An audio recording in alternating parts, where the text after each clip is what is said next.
આપણા શાસ્ત્રોમાં કુલ 16 સંસ્કારનો ઉલ્લેખ કરવામાં આવ્યો છે, જે આપણા જીવનને અર્થપૂર્ણ બનાવવામાં મદદરૂપ થાય છે.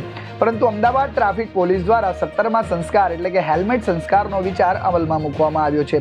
હેલ્મેટ સંસ્કાર એટલે કે સલામતીનો સંસ્કાર. કહેવાય છે કે બાળકને નાનપણથી જ જો કોઈ વાત શીખવવામાં આવે તો એ વાત એની આદત બની જાય છે. તેથી જ અમદાવાદ ટ્રાફિક પોલીસે હેલ્મેટ સંસ્કાર કાર્યક્રમ અંતર્ગત શાળાના બાળકોને હેલ્મેટ પહેરાવી તેનું મહત્વ સમજાવ્યું હતું, જેથી કરી બાળક હેલ્મેટને પોતાની સલામતીની જવાબદારી સમજી પહેરે અને પોતાના માતા પિતાને પણ પહેરાવે. કાર્યક્રમમાં અમદાવાદના ટ્રાફિક ડીસીપી સફીન હસને ટ્રાફિક સેન્સને લઈને કેટલીક વાતો પણ કરી હતી. એના ટાયરમાં પંચર પડ્યું અથવા એને નથી આવડતું અથવા એને ઓવર સ્પીડ કરી લીધું ને આવીને તમારી સાથે અથડાઈ જશે, તો એવું તો નથી કે તમે રાઈટ સાઈડે જાઓ છો ને તમે નહીં પડો, કે તમે પડશો તમને નહીં વાગે, કે જે બાળક બેઠું છે એને નહીં વાગે.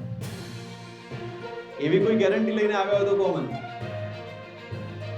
આ આખો કાર્યક્રમ એના માટે. મુખ્ય બે હેતુ. પહેલો, બાળકને હેલ્મેટ આપીએ જેથી કરીને ભવિષ્યની અંદર હેલ્મેટ પહેરવાની એની આદત પડે અને જ્યારે 18 વર્ષનો યુવાન કે યુવતી થાય અને એને લાયસન્સ મળે તો એને હેલ્મેટ વગર બાઇક પર કે સ્કૂટી પર બેસવું ગમે નહીં.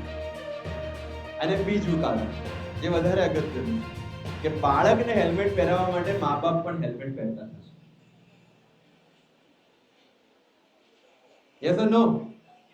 એટલે આજે વચન મારે તમારા બધા પાસે લઈને જવું છે. સી, આ પહેરવામાં ફાયદો અને નુકસાન બંને જે વ્યક્તિનું છે એને જ છે. અમારે તો એક્સિડન્ટ થશે, એફઆઈઆર લઈને ઇન્વેસ્ટિગેશન કરીને ચાર્જશીટ લઈને કોર્ટમાં મોકલી દેવાનું. એનાથી મારા પગારમાં કે અમારા પીઆઈના કે પોલીસ ટ્રાફિક પોલીસના પગારમાં કોઈ વધઘટ નથી થવાનું. પણ અમે રોજ જોઈએ છે અમદાવાદ શહેરની અંદર દિવસના 2 એક્સિડન્ટ એવા હોય છે કે જેમાં એવું સ્પષ્ટ દેખાય કે જો આ વ્યક્તિએ હેલ્મેટ પહેર્યું હોત તો બચી ગયો. અને તમામ વાલીઓ અને વિદ્યાર્થીઓ, આપ સૌએ અહીંયા પધાર્યા છે બદલ અમદાવાદ ટ્રાફિક પોલીસ વતી ખૂબ ખૂબ આભાર વ્યક્ત કરું છું. અને સાથે મળી અને અમદાવાદને વધારે સુરક્ષિત બનાવીએ એ માટે તમારા બધાનો સહયોગ પણ ખૂબ જરૂરી છે. 2 અઠવાડિયામાં ડ્રાઈવ પૂરી થયા પછી અમારી પોલીસ વાળી ડ્રાઈવ શરૂ થશે. બરાબર છે? એટલે એ વખતે બહાનું નહીં ચાલશે કે અહીંયા જ જવું છે એટલે હેલ્મેટ વગર નીકળ્યા છે. બરાબર છે?